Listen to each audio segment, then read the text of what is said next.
Hi, everybody. It is Wednesday at 4 o'clock Eastern, 2 o'clock Mountain, all points around the globe. It is Wednesday, so it's time for Healthy You, What's Your Path? I'm so excited about this week's show because I've got Teresa back, and theoretically Terry, her husband's going to ping in. We've been kind of getting him to get into the motion in the green room, and have had a fantastic conversation about getting back to school, getting your family involved, getting your community involved, getting the other parents of the kids who play sports with your kids, choosing the right sport. Anyway, just a quick review. We're going to have a fantastic conversation, and want to introduce you to Kirsten, our wingman, which is going to hopefully be a lot more involved in this conversation because she actually has kids that she's getting back to school, which I don't. And we'll let her say good hi, and then we'll get right into Teresa. Hi, everyone. Yeah, that's right. I'm a mum of 3 little girls, 2 of which go to school. So I'm very passionate about this topic, staying healthy with my children. I think it's really important that we foster the right attitude so that they learn that exercise is important. Yay! And Teresa, I am going to introduce you. Everybody knows Teresa Spencer is Healthy You's go-to body fitness, motivation, nutrition thrown in there. Just our guru in the Healthy You community. So take it away, Teresa. Where are you going to start us off with today? I'm going to start you off. First of all, welcome everybody. This is one of my favorite subjects, is getting families involved in extracurricular activities and working with them and helping them enjoy good, healthy, nutritional snacks. What I want to start out with first is talking about how important it is for you to have a good, healthy view about yourself as far as getting active and staying healthy yourself. It's important that your kids see that part of you in wanting to work out and also wanting to stay healthy as far as the nutrition part of it goes. So that is the #1 thing that we need to look at first of all today. The second thing is making it fun for kids. Again, getting them out into the nature of things and playing games with them and staying active right along with them so that it's fun and that they don't think that it's something that they're exercising with. And so, Tracy, we can go from there. That sounds fantastic. I told you guys in the green room that a town up in Colorado, supposedly, I saw it on the news and my mom told me, so it's got to be true, had 3 inches of snow yesterday. So we are already thinking about how do we get our kids active out in nature, even as the seasons change. You can go from walking on that path to snowshoeing on that path. But one of the things, we talked about it in the green room, that I really wanted to see your opinion on is, you've got your mental attitude right. You're leading by example by taking these walks and having fun doing what you're doing. And how do you pick the right activity for your child? How do you help them?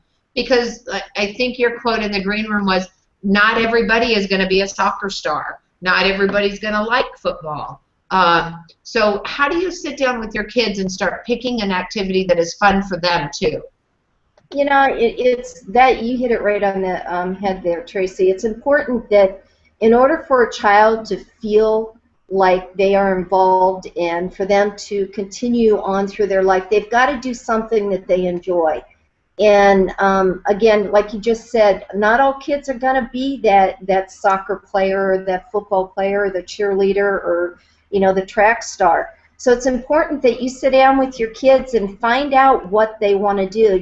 When I first started out really young, my mom, there's 5 girls, and she and my dad would ask us, what do you want to do? Well, I want to be a ballerina. And then it was gymnastics, and then it was tap dancing. So we experimented with a lot of things, and there I found what my passion was. I love gymnastics. I love that activity that is just very physical. And so I took that from gymnastics to cheerleading. So that was my forte. So it's important that you find out what that is in that child that is good. And you may have to experiment with it. And that's the thing. Go ahead. I think it's really important to expose them to a large variety of different activities. So, for example, gymnastics and swimming and lots of different dance and in structured ways and in non-structured ways, so that they just learn to be active all the time, and they're being active without even thinking being active. And I know that schools here in the UK offer a lot of different extracurricular activities that are open to children, and they can pick and choose from term to term what activities they want to do.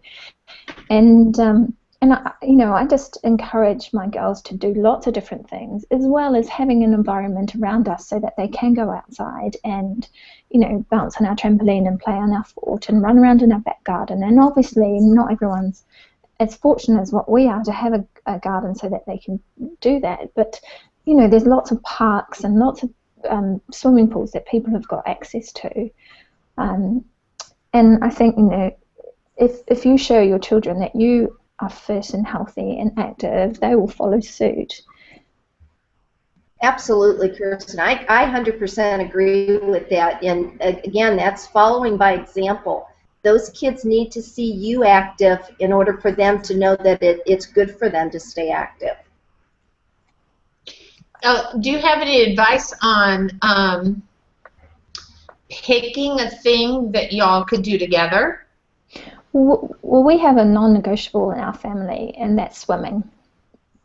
And all my girls have swimming lessons, and we all swim. They all swim at the same time, and then they have their lesson, and I swim too. And everyone is in the changing room together. Everyone gets changed together and showers together and swims together, and that is one non-negotiable physical activity that we have, because I think it's really important that they learn to swim. I grew up near the sea, and I know that it's so important to learn water safety. I love that you call it, we have one non-negotiable. That was good.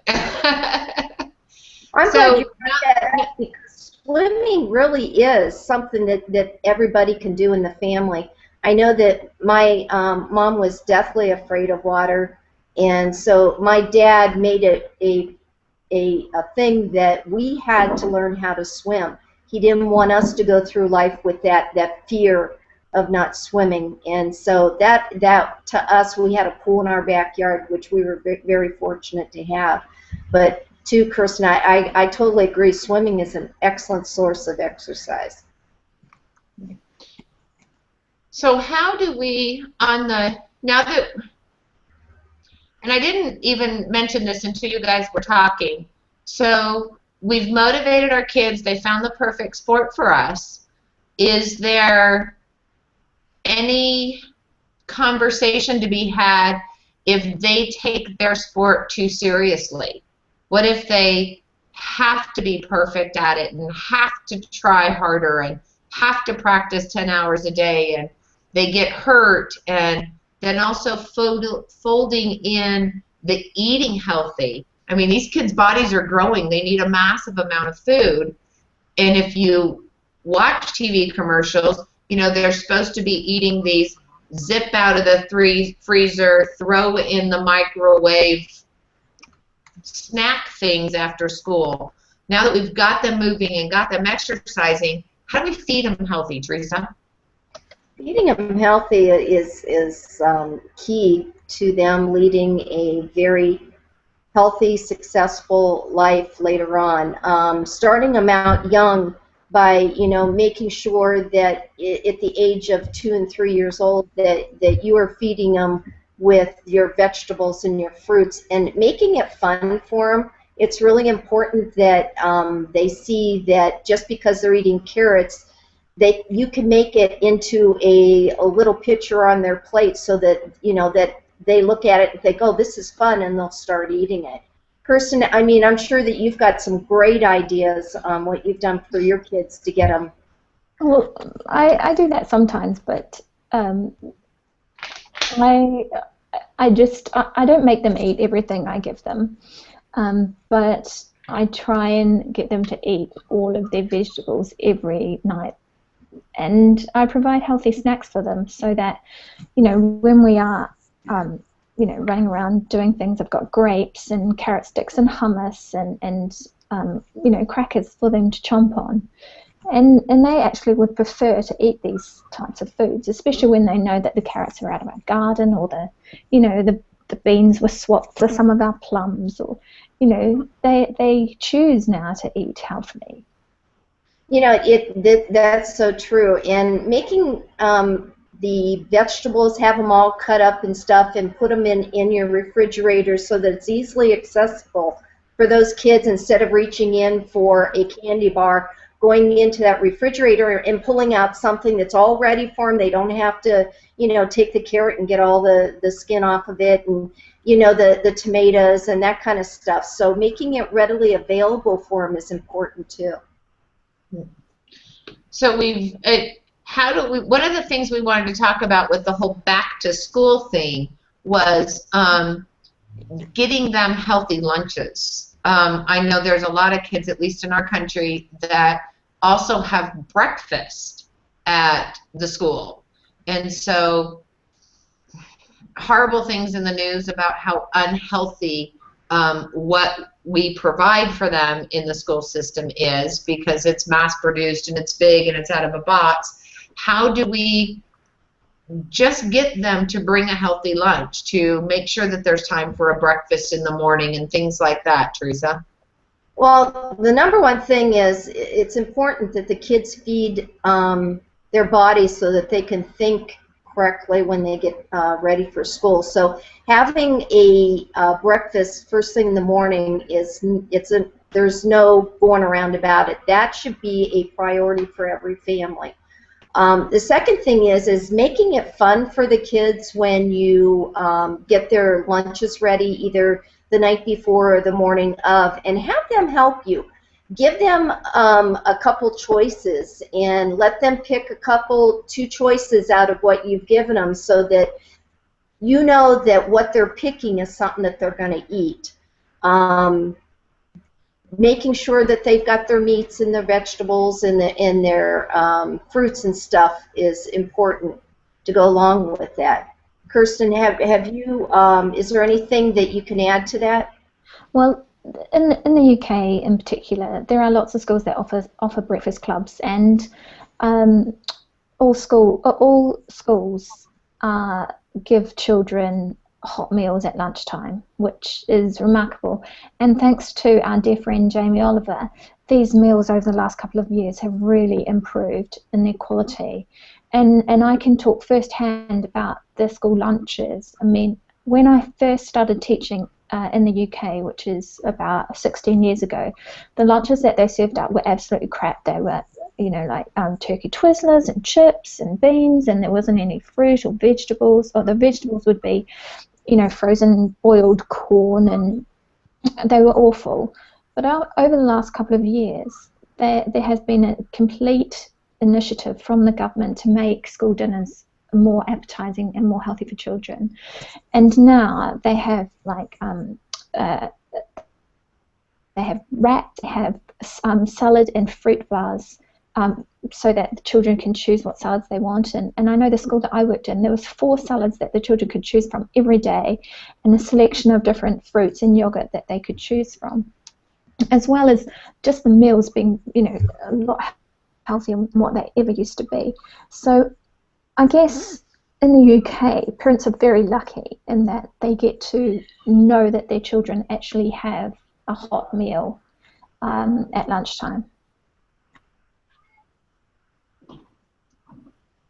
That's fantastic. I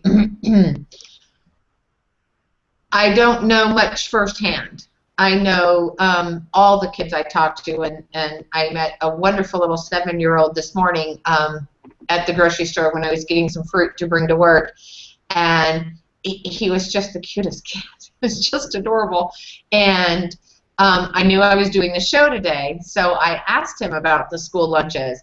He was like, "Oh, they are so gross."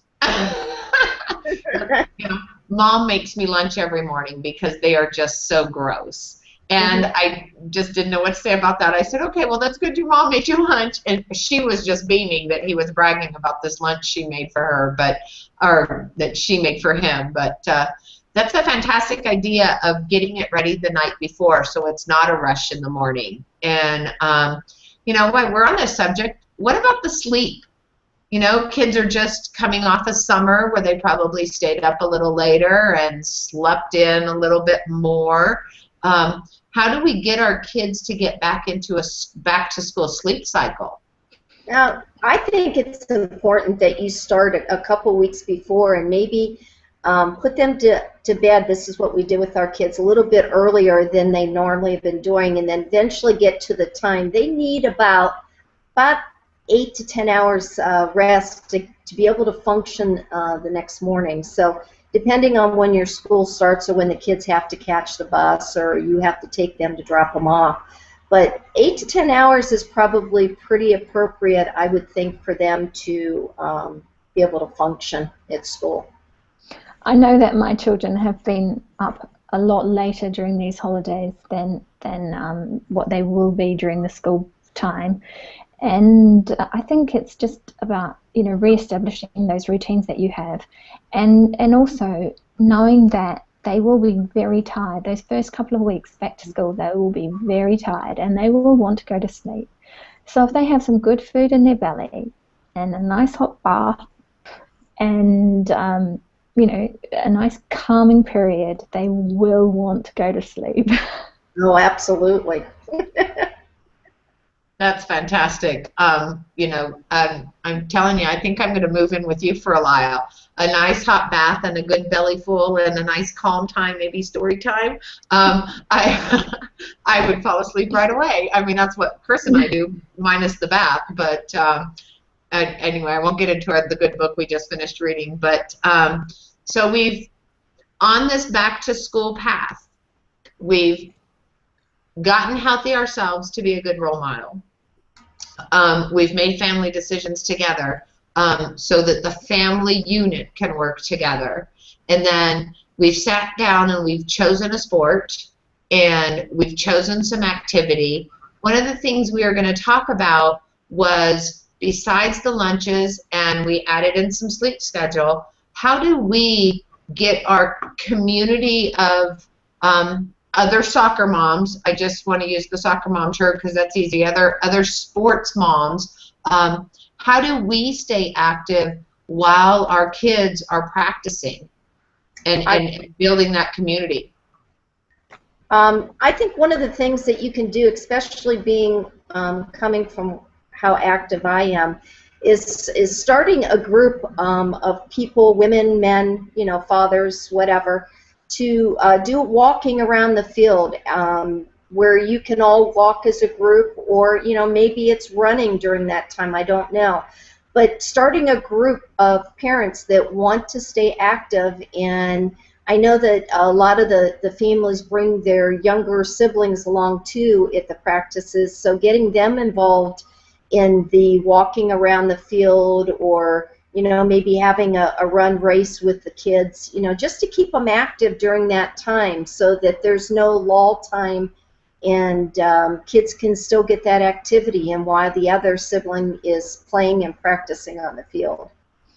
If I may just bring up a couple of comments. Oh, sure. Cheryl says her family, they go for a walk with the dog every night and they usually hike on the weekends.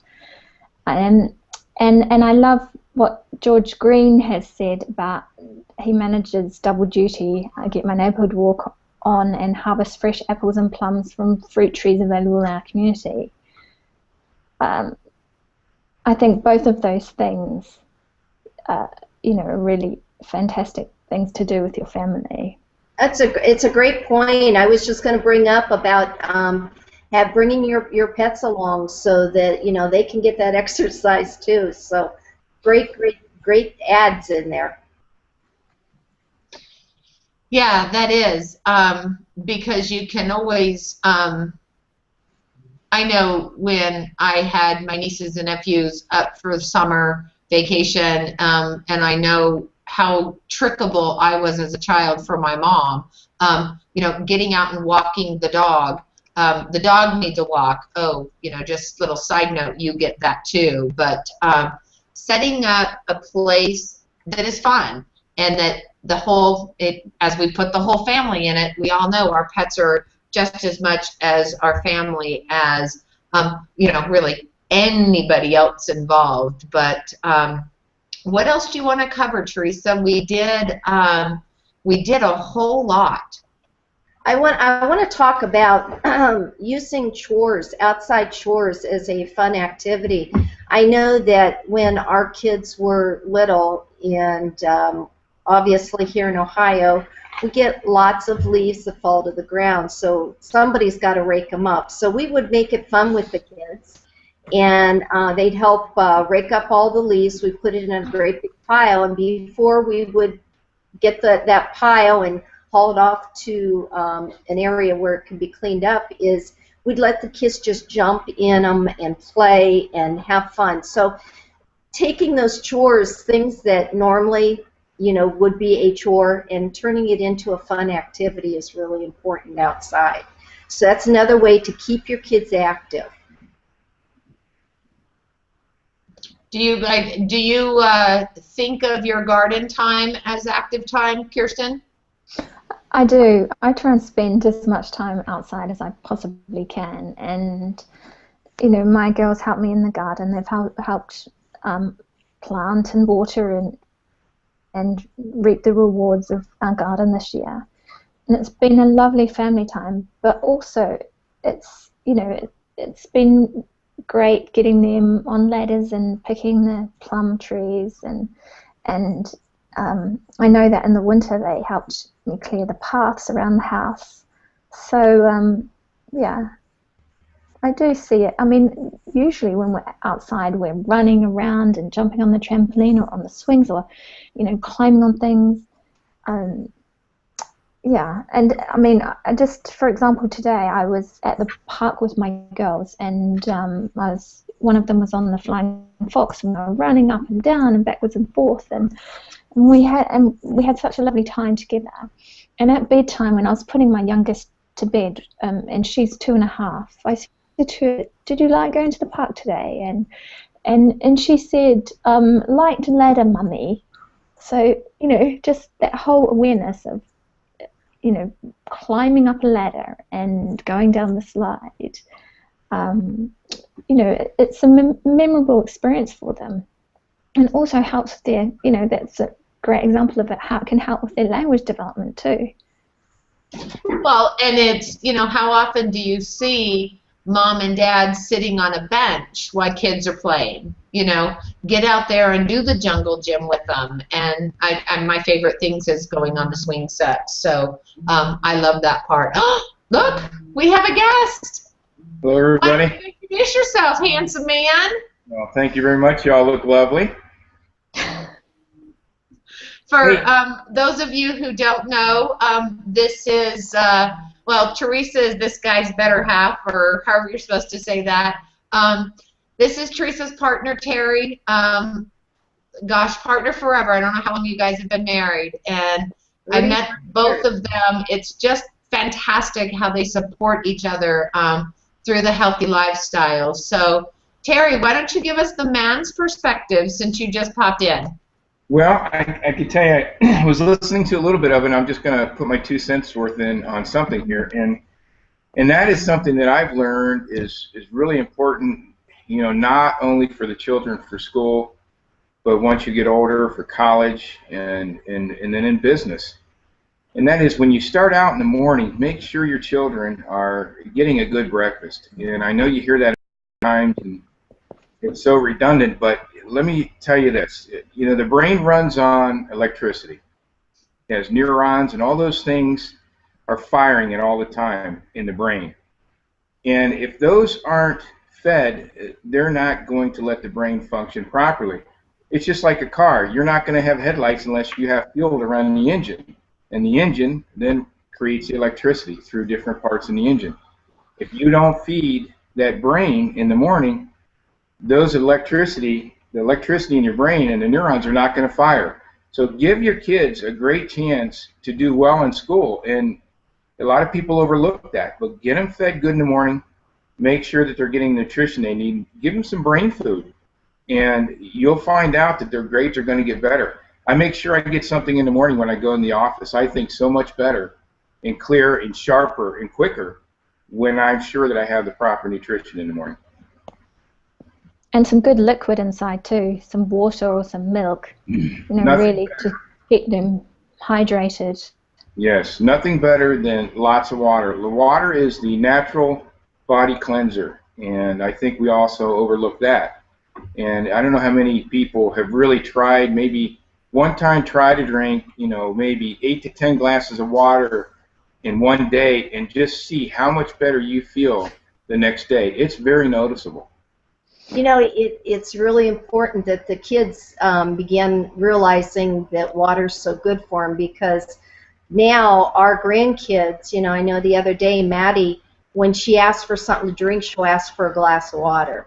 So, and I think it's important that they like water, and once they like it, then they'll continue that through the rest of their lives. So, if you're not giving them water and you're handing them a glass of pop or soda, then you need to rethink it, because that's not going to cleanse their bodies. Yes, soda is not cleansing, and I know a couple of people out there in the comments are soda drinkers, but I've had those lectures with them, so I won't go into it here. You know who you are, and I love you very much. But getting them a healthy start, getting them a good lunch, and what do we say about packing a snack for in between school and our sports practice? Maybe if the school is providing the sport that you've chosen, you're going straight from a 7-8 hour day at school, you've eaten lunch at noon, 1-ish, depending, and now you've got to finish your afternoon classes and then go straight into sports. I know there's all the energy drinks out there. Heaven forbid that those monster drinks or whatever they're called. How do you make sure that they get that second boost of food and power so that their muscles can work when they get into their sports activity? Protein is going to be really, really important as far as getting those muscles going. So, peanut butter, almonds, maybe packing a banana with that. They can eat the peanut butter and the banana together, which is a good source of protein, plus you're getting your fruit in there. Almonds are a great source of protein. So, those are the kind of things you need to, I love this because whenever I cannot get the answer to a question, Terry always says to me, Terry, Google it. So if you are looking for a good source of snacks for your kids, here's his almonds. Terry eats almonds during the day. So, but Google it. Find out what good source of protein for your kids to get them through that second part of the day. Yeah, I think Kirsten, is it? Yeah, Kirsten. I think she hit it right on the head when she said hydration. When you're done with school, the whole day you can dehydrate more than you think, and you want to make sure you're hydrated before you go to football or whatever sport you have in the UK. I'm not sure, is it cricket or whatever? But you want to make sure that they're hydrated.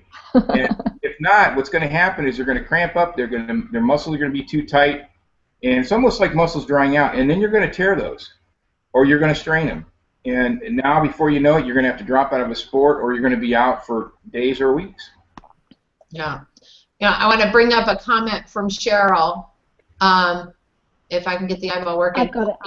It was important for us, for my daughter's apartment at school, because she just dropped her daughter off at college, to have a workout room and the ability to exercise easily where she lives. There's a pool and a bike path and several other ways for her to get out and about. And, you know, we hear all the time for those kids that are just going off to college and the freshman 15, you know, that 15 pounds you gain your freshman year.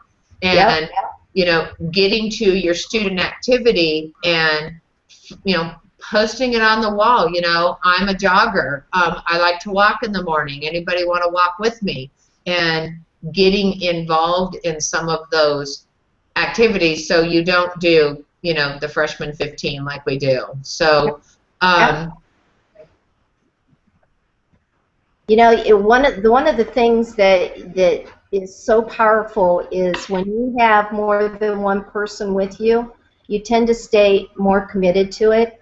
So getting a group of people together is so important, especially like you said at college. Plus, it's a lot more safe for the kids just going into college. But what a great way to stay committed, even during that freshman year.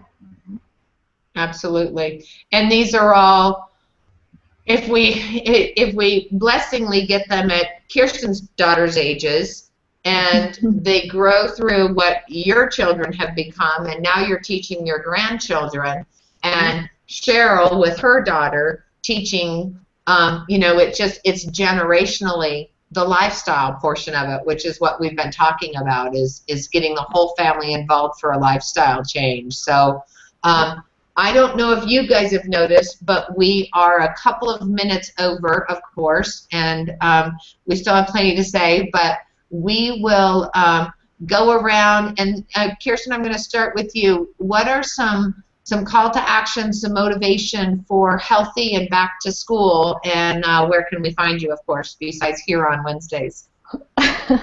Well, my call to action is to make sure that my children's ballet shoes fit them, because they have been eating a lot during the holidays and they've been running around a lot. So I really need to go and make sure that their ballet and tap shoes fit them.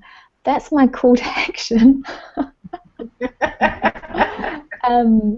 Yeah, and you can find me here on G+. Yeah. She is just the cutest thing on the planet. Absolutely. Okay, Teresa and Terry, give us one of your unbelievably famous no excuse call to actions for back to school, both your kids and as your college kids go off, and also making this a time for you as a family to make those healthy changes, because it's a season change. That's the perfect time to do it. It's a big change in their life every year they go back to school or college. So in one word, I'm going to say is what you need to do the most, and that's support. Be there for them, give them support.